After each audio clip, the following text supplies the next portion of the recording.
Hello दोस्तों, नमस्कार, जय हिंद। स्वागत है आप सभी का हमारे यूट्यूब चैनल पर विजुअल आर्ट हिस्ट्री विद निधि, जहां मिलती है चित्रकला से संबंधित संपूर्ण जानकारी।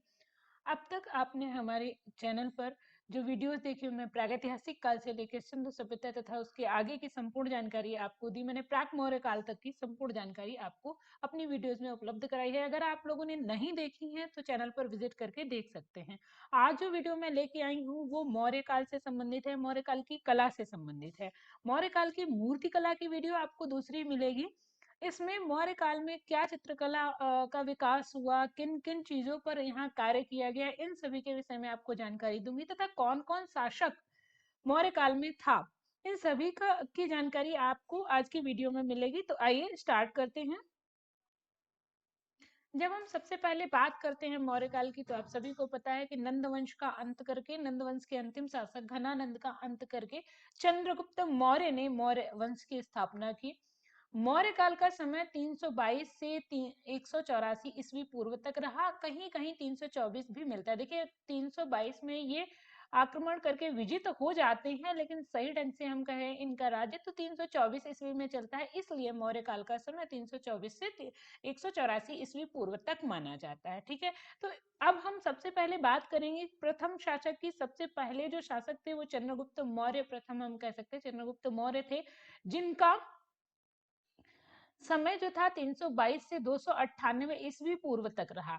इन्होंने मौर्य वंश की स्थापना की। इनके जो गुरु थे या जिनके संरक्षण में इन्होंने शिक्षा प्राप्त की थी वो चाणक्य थे, या हम कह सकते हैं इनके सलाहकार जो थे चाणक्य थे। आप लोगों को याद होगा जिनको कौटिल्य भी कहा जाता है। तो यहाँ चाणक्य किस काल से संबंध रखते हैं? चंद्रगुप्त मौर्य से संबंध रखते हैं। और इन्होंने मौर्य वंश की स्थापना की। चंद्रगुप्त मौर्य जैन धर्म के अनुयायी थे। चंद्रगुप्त मौर्य किस धर्म के अनुयायी थे अगर क्वेश्चन आ जाए तो ये जैन धर्म के अनुयायी थे। और इन्हीं के समय में जैन धर्म की प्रथम संगति हुई थी, ये भी आपको याद रखना है। इनकी राजधानी चंद्रगुप्त मौर्य की पाटलिपुत्र थी। पाटलिपुत्र जो वर्तमान में पटना है।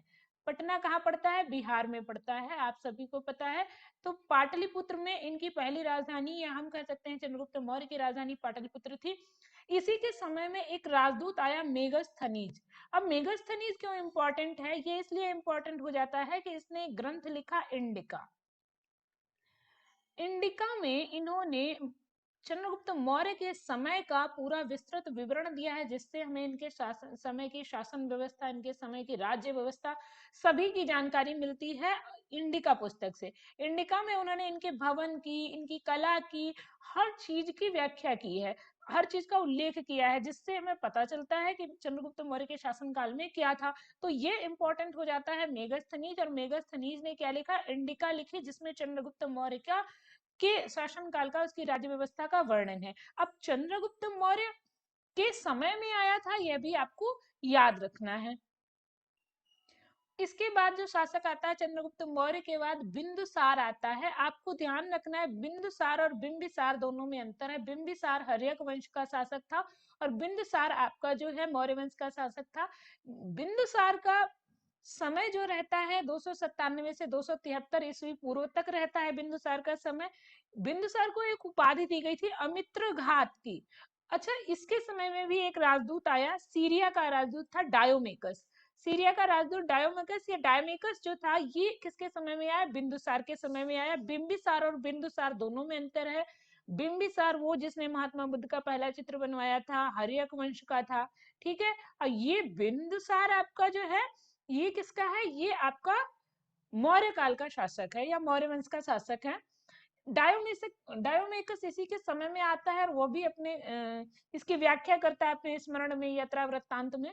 और बिंदुसार जो था ये आजीवक संप्रदाय का अनुयायी था। जब आप मूर्ति कला में देखेंगे तो कुछ मूर्ति, कुछ गुफाएं बनवाई गई आजीवक संप्रदाय को दान करने के लिए, ये सारी चीजें। अच्छा, जब ये बिंदुसार आजीवक संप्रदाय का अनुयायी था तो इसका पुत्र जो अशोक वो भी इन्हीं का अनुयायी था। तो यह भी आपको ध्यान रखना है।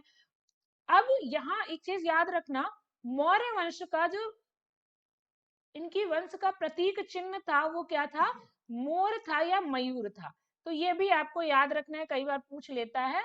मयूर था। ठीक है, किसका? मौर्य वंश का प्रतीक चिन्ह या इनका धार्मिक चिन्ह जो भी वो मानो, ये इनका मयूर या मोर था। अगला जो शासक है बहुत इंपॉर्टेंट है मौर्य काल का, हम कह सकते हैं कला की दृष्टि से, मूर्ति कला की दृष्टि से, स्थापत्य कला की दृष्टि से सबसे ज्यादा हर किसी में अगर मौर्य काल के शासक को देखें तो अशोक है, क्योंकि इसी के समय आपको स्तंभ लेख मिलते हैं, स्तंभ लेख मिलते हैं, गुहा लेख मिलते हैं, गुहा मतलब गुफा लेख, ठीक है। तो यहाँ पर आपको याद रखना है गुफा लेख, शिलालेख, इवन भित्ति चित्रण का आरंभ भी इसी के समय में हुआ, है ना। तो मौर्य काल में अगर अशोक के समय को देखेंगे तो सबसे ज्यादा इंपॉर्टेंट हो जाता है, ठीक है। चाहे आपके शिलालेख हो, चाहे स्तंभ लेख हो, चाहे गुफा लेख हो, चाहे स्तूप हो, हर क्षेत्र में इसकी विशेषता रही है, या हम कह सकते हैं हर क्षेत्र में इस समय में कार्य हुआ है। तो ये चीज आपको याद रखनी है। सबसे महत्वपूर्ण राजा चित्रकला की दृष्टि से अशोक हो जाता है। अशोक 269 ईस्वी से 232 ईस्वी तक, ईस्वी पूर्व तक, ठीक है, 269 ईस्वी पूर्व से 232 ईस्वी पूर्व तक शासन करता है। मौर्य वंश का सबसे कलाप्रिय शासक, भाई वो तो दिख ही गया कि स्तंभ, गुफा, शिला, भित्ति, स्तूप कुछ नहीं छोड़ा, हर जगह काम करवाया उन्होंने, सबसे कलाप्रिय शासक था। मौर्य वंश में कला का सर्वाधिक विकास किसके समय में हुआ? अशोक के समय में हुआ। तो अब तो ये आपको याद ही रहेगा। और एक चीज, मौर्य वंश में ये जो अशोक था ये शुरू से ही बौद्ध धर्म का अनुयायी नहीं था, कलिंग विजय के बाद ये बौद्ध धर्म के अनुयायी हो जाते हैं। आपको याद रखना है कि जब कलिंग विजय ये करते हैं तो बौद्ध धर्म के अनुयायी हो जाते हैं। एक और बहुत इंपॉर्टेंट चीज होती है, बहुत महत्वपूर्ण होता है, वो है तृतीय बौद्ध संगति। तृतीय बौद्ध संगति किसके समय में हुई? तो अशोक के समय में आयोजित होती है, ठीक है। और कहाँ होती है? पाटलिपुत्र में। इससे पहले मैंने आपको बताया कि आपके अजातशत्रु के समय में राजगृह में पहली बौद्ध संगीति आयोजित होती है। दूसरी बौद्ध संगीति आपके काकवर्ण या कालाशोक के समय में आयोजित होती है वैशाली में। और तीसरी बौद्ध संगति आपकी पाटलिपुत्र में आयोजित हुई, और कब हुई? 250 बीसी या 250 ईस्वी पूर्व हुई। तो ये भी आपको याद रखना है। अच्छा, इस बौद्ध संगति में क्या हुआ? ये पाटलिपुत्र में भी कहाँ हुई? तो अशोकाराम बिहार में हुई, क्योंकि पटना या पाटलिपुत्र कहाँ पड़ता है? तो बिहार में पड़ता है। अशोकाराम बिहार नामक, अगर इस इतना डीप जाए, पाटलिपुत्र के बाद भी पूछ ले तो अशोकाराम बिहार याद रखिए। कई बार मान लीजिए पाटलिपुत्र नहीं दिया ऑप्शन में, तो अशोकाराम बिहार याद रखना, तृतीय बौद्ध संगति। अच्छा, इसी तृतीय बौद्ध संगति में ही एक ग्रंथ की रचना हुई, अभिधम्म पिटक। आपको याद है त्रिपिटक, विनय पिटक, सुत्त पिटक और अभिधम्म पिटक, ये त्रिपिटक थे, है ना, त्रिपिटक। तो इनकी जो रचना हुई कब हुई, ये अगर पूछ ले आपसे तो आपको याद रखना है विनय पिटक और सुत्त पिटक। विनय पिटक, सुत्त पिटक आपके पहली बौद्ध संगति में, मतलब अजात शत्रु के समय में हो जाते हैं 483 ईस्वी पूर्व में। और अभिधम्म पिटक की रचना होती है तीसरी बौद्ध संगति में। और किसने की? तो मोगल पुत्र तिष्य ने अभिधम्म पिटक की रचना की थी, ये इसके लेखक थे, ठीक है। तो ये याद रखना कि अभिधम्म पिटक किसके समय में हुई? अशोक के समय में हुई, ठीक है। ये चीज आपको ध्यान रखनी है, क्योंकि पेपर में ये पूछा जाता है, और पूछ लिया गया तो आपको ये चीजें याद रखनी है। देखिए यहाँ 3 क्वेश्चन, एक तो अभिधम्म पिटक त्रिपिटक का एक अंश, दूसरा लेखक मोगल पुत्र तिष्य, तीसरा किसके समय में? तो अशोक के समय में, चौथा किस किस टाइम में या किसमें? तो तृतीय बौद्ध संगति से संबंध रखता है। तो ये चीज आपको ध्यान रखनी है। अब इसके बाद जो शासक आते हैं, अशोक के बाद कुछ शासक रहे जिनके समय में कला का हम कह सकते हैं बहुत ज्यादा विकास नहीं हुआ, लेकिन फिर भी मूर्ति कला और स्थापत्य कला का थोड़ा थोड़ा विकास हुआ। मूर्ति कला को हम अलग पढ़ेंगे, दूसरी वीडियो में बताएंगे, क्योंकि अगर चित्रकला और मूर्ति कला को एक में मिक्स किया गया तो बहुत ही हौच पौच हो जाएगा, जो कि हमारे लिए या आपके लिए समझने में कठिनाई होगी। इसलिए मैंने चित्रकला के लिए ये वीडियो बनाई, और मूर्ति कला की आपको अगली वीडियो मिलेगी। तो यहाँ पर जब हम अशोक के बाद देखेंगे तो कुणाल, कुणाल का समय क्या रहा? कुणाल 232 से 224 ईस्वी पूर्व तक कुणाल ने शासन किया, ठीक है। इसके बाद दशरथ। अब दशरथ इंपॉर्टेंट हो जाते हैं मूर्तिकला की दृष्टि से। जब आप देखोगे तो लोमस ऋषि गुफा की तरफ वहां नागार्जुन कोंडा, और इधर जब हम नागार्जुन की पहाड़ियों में देखते हैं, बराबर नागार्जुन की पहाड़ियों में, वहां पर अलग अलग तो दशरथ के टाइम की कुछ गुफाएं मिलती हैं हमको। तो ये आपको यहाँ पर मूर्ति कला की दृष्टि से, स्थापत्य कला की दृष्टि से इंपॉर्टेंट मिलेंगे। 224 से 216 ईस्वी तक इन्होंने शासन किया ईसवी पूर्व तक, सॉरी मैं ईसवी तक बोल गई, ईसवी पूर्व तक इन्होंने भी शासन किया दशरथ ने। अच्छा अगला बृहद्रथ। बृहद्रथ 199 से 184 ईसवी पूर्व तक शासन करता, यही मौर्य काल का अंत हो जाता है। मौर्य काल का अंतिम शासक था आपका बृहद्रथ, और इसकी हत्या किसने की? तो पुष्यमित्र शुंग ने की। मतलब यहाँ क्या, यहाँ शुंग वंश की स्थापना शुरू हो गई। कब? आपके 184 ईस्वी पूर्व पुष्यमित्र शुंग ने इसकी हत्या कर दी और शुंग वंश की स्थापना हो गई। तो आपके मौर्य काल का अंतिम शासक बृहद्रथ है। ठीक है, ये चीज आपको ध्यान रखनी है। अब यहाँ एक चीज और याद रखना, इनका प्रतीक चिन्ह क्या था या इनका राज्य चिन्ह क्या था? वो आपका मोर था। ठीक है, मोर था। स्थापना किसने की? चंद्रगुप्त ने की। ठीक है, तो अब और सबसे प्रिय शासक कौन था या कला प्रिय शासक कौन था? अशोक था, जिसने बौद्ध धर्म का बाद में बौद्ध धर्म का अनुयायी हो जाता है। तो ये भी याद रखना। तो ये चीजें आपको ध्यान ही रखनी है।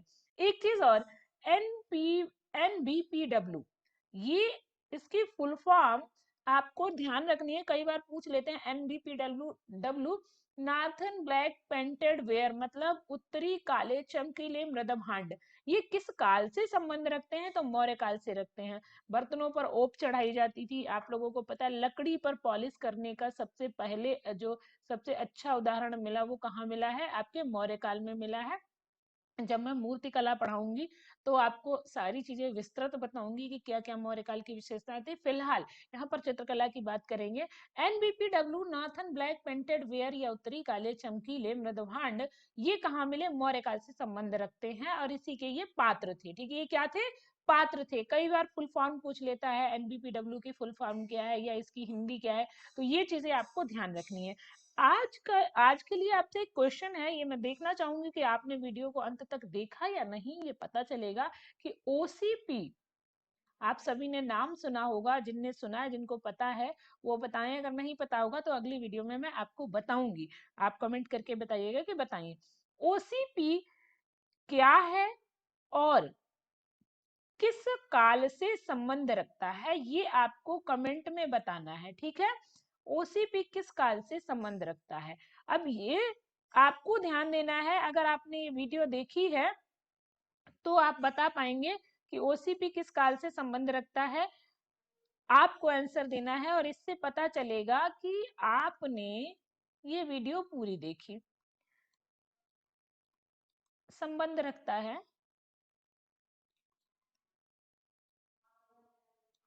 OCP की फुल फॉर्म भी बतानी है आपको।